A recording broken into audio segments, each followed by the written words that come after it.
Welcome to another edition of the Bo Jackson Elite Commitment Spotlight. We're here with Luke Schlimm out of Salle High School in Cincinnati. And how you doing, Luke?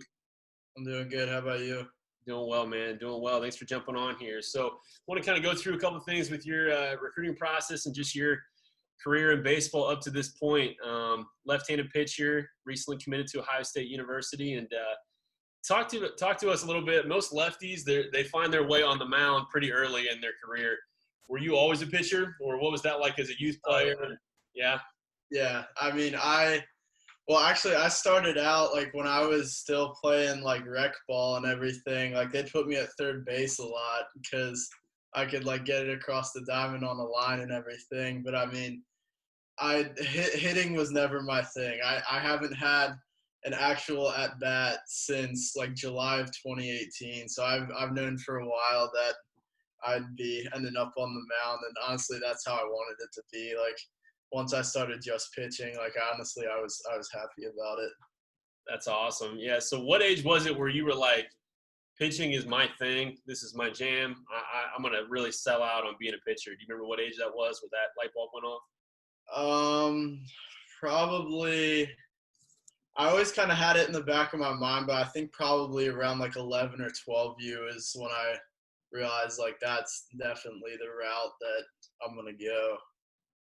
Yeah, that's awesome. Very cool. It's cool to hear that. So, take us in a little bit to your kind of your recruiting process. When did stuff really pick up for you? When it comes to recruiting and how did all that go?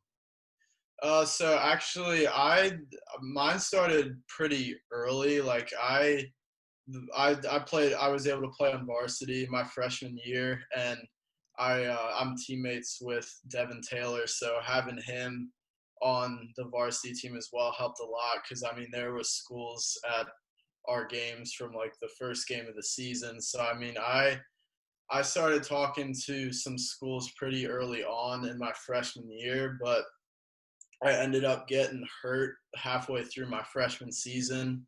I had a really bad back injury, and that kept me out for the remainder of the high school season and then majority of the summer season. So things picked up really fast, but then slowed down really fast. So nothing really came of any of that. And then I did pretty well in the fall. Like I showed some good stuff, but it wasn't super consistent.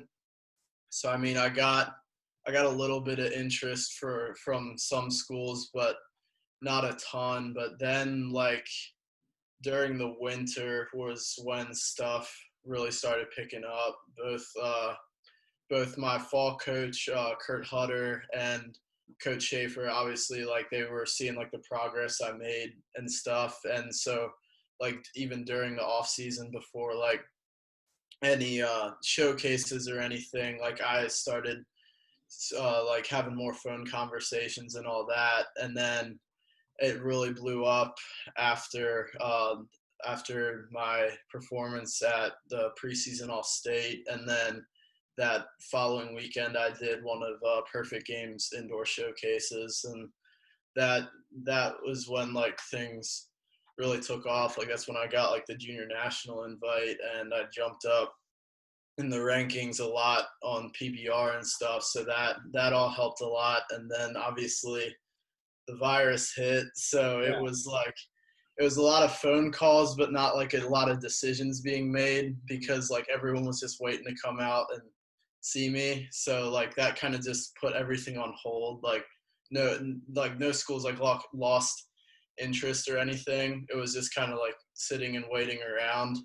And then I mean, I threw pretty well in my first couple outings with Bo Jackson, but like with those being like live streamed and stuff, like nothing really came much of that. And then after I threw in Alabama at the junior national, that's when everything blew up. Like that's when offers started rolling in and stuff. Like I went from only having one offer going into that event to having like 9 within 2 weeks afterwards. So that was the really big one for me. That's pretty much my entire recruiting process. Yeah. Well, let's backtrack a little bit. So it sounds like, if I'm hearing you correctly, the winter, January, even February, some of the events you mentioned would be, right on the cusp of COVID, and then so COVID hits, things kind of shut down. Walk us through, what was that like for yourself, for your family, where all this kind of attention just immediately gets put on hold, and it's a big recruiting summer, 16U level typically is, and it's a different summer. What was that like for you? Honestly, sorry, my bad. It was kind of nice, honestly, because like there was like a lot. I don't want to call it pressure, but like there was a lot of buildup going uh into my high school season, where like I had a bunch of schools telling me like they were going to be there like right away. And I mean, that's a good thing, but at the time I was still kind of working on some stuff, you know what I mean? So like it was like I kind of got to pull it together like really quickly, cuz it might be like a one and done thing where like if I'm not on in like a preseason scrimmage, that might be the last time I hear from them. So I mean, it definitely sucked that we weren't able to play, but like it was kind of nice to not have to deal with all the phone calls and the conversations and all of that during the school year. I was just able to kind of finish out the school year, kind of just continue to like maintain what I had like baseball wise with like throwing and training and all that, and then really getting into it during summer ball when baseball is the only thing I have going on. Yeah, it makes sense. Let's go in a little bit. You mentioned some of the potential pressure, and just, it's a big deal to go through kind of what you had gone through and what some of your teammates have gone through with the recruiting process. And it can feel very like, man, make or break moment every time you're touching the rubber. How have you, what advice would you give to other players facing the same, dilemma? How do you manage those emotions in the moment with, pre-COVID radar guns right behind home plate, and just a lot of people calling, and just this idea that if I lay an egg, like, people could be not calling me back. What's that like to manage?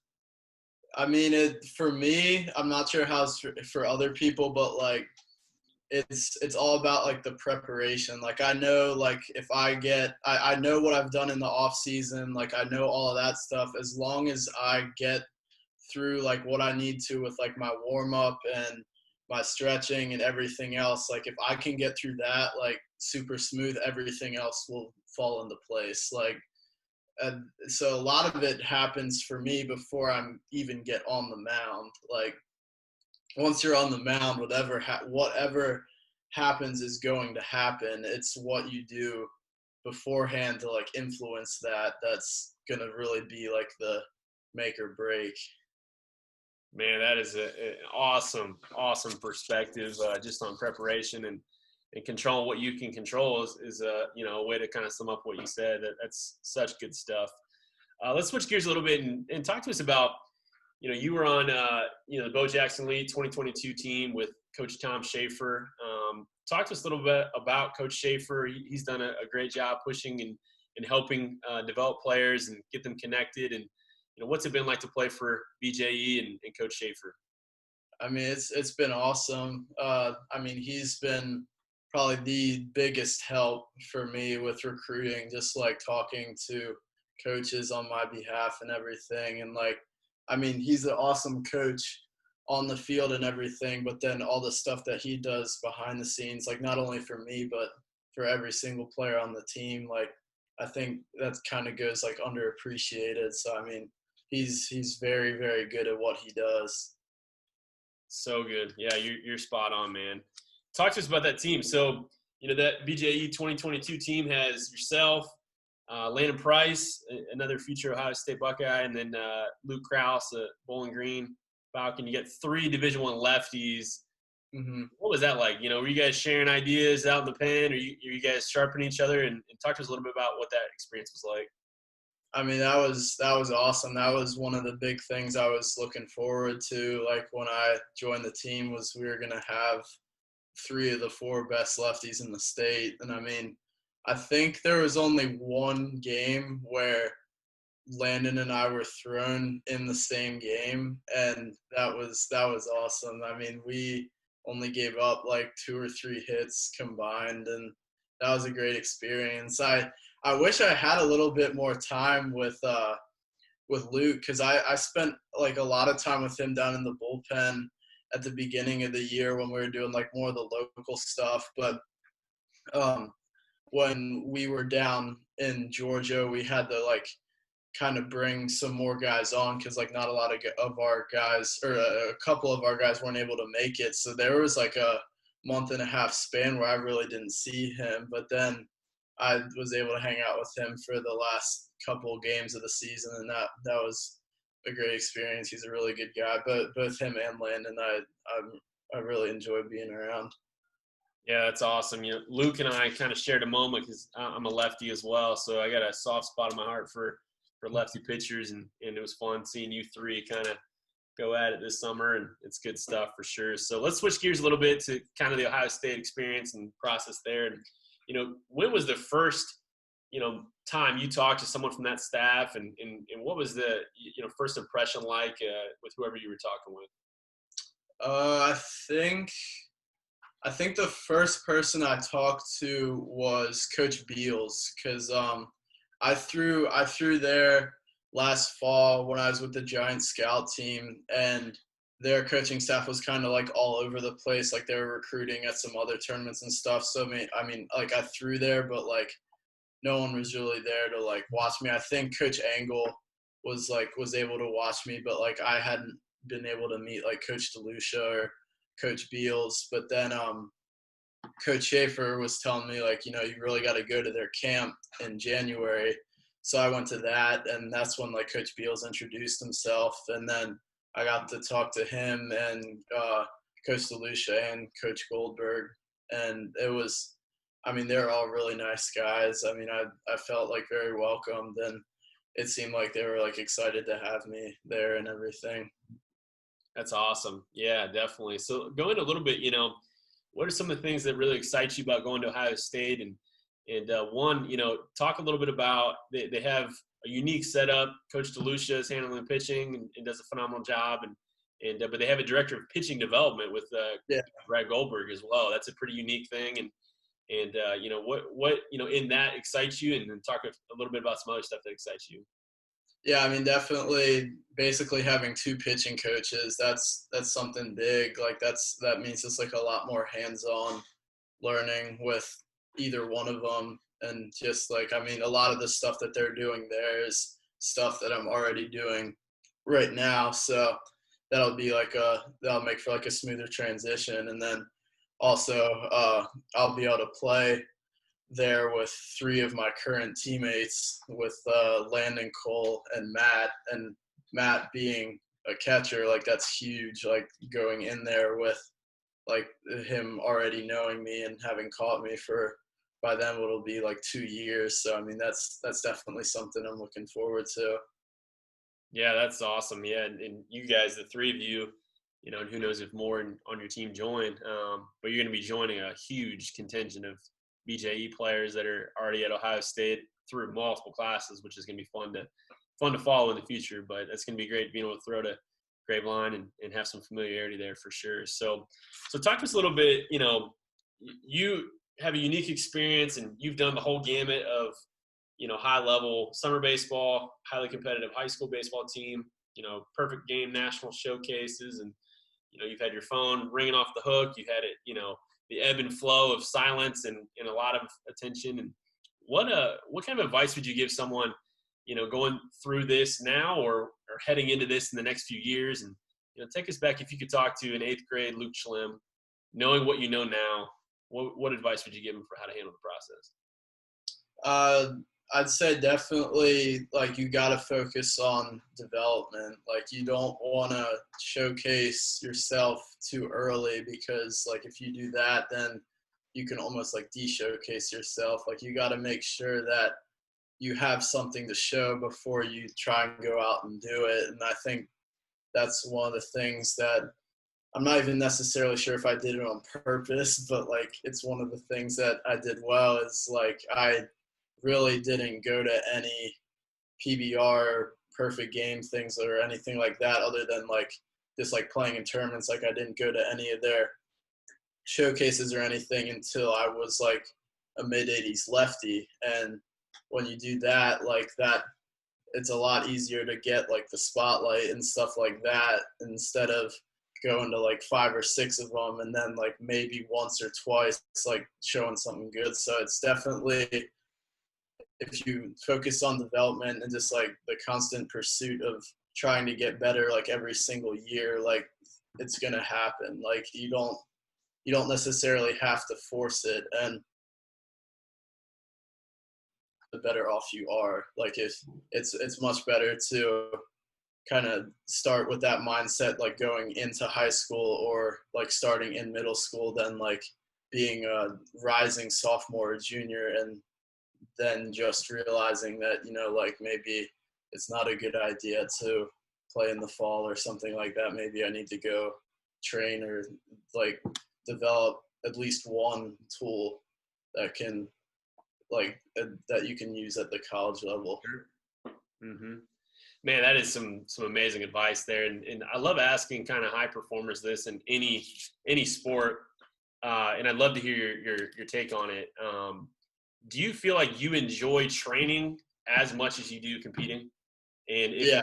how close is that, breakdown? Is it 80% I just love to train and 20% playing, or, is it 50-50? Or talk to us a little bit about training versus competing and your enjoyment of both. Yeah, I mean, I definitely enjoy it both. I mean, during the off season, I'm out in Mason 6 days a week, and I mean, I've been going there for almost a year now, and never once have I felt like I've had to like drag myself out there. Like I've always looked forward to it and everything. And I mean, I enjoy both, but like it definitely depends on like the time of year. Like obviously in the winter, I'm gonna enjoy training like a lot more than I'm gonna enjoy playing. But then like during the summer, like it definitely shifts the other way. So I mean, I love doing both, but like I favor one over the other depending on like where I'm at in the year.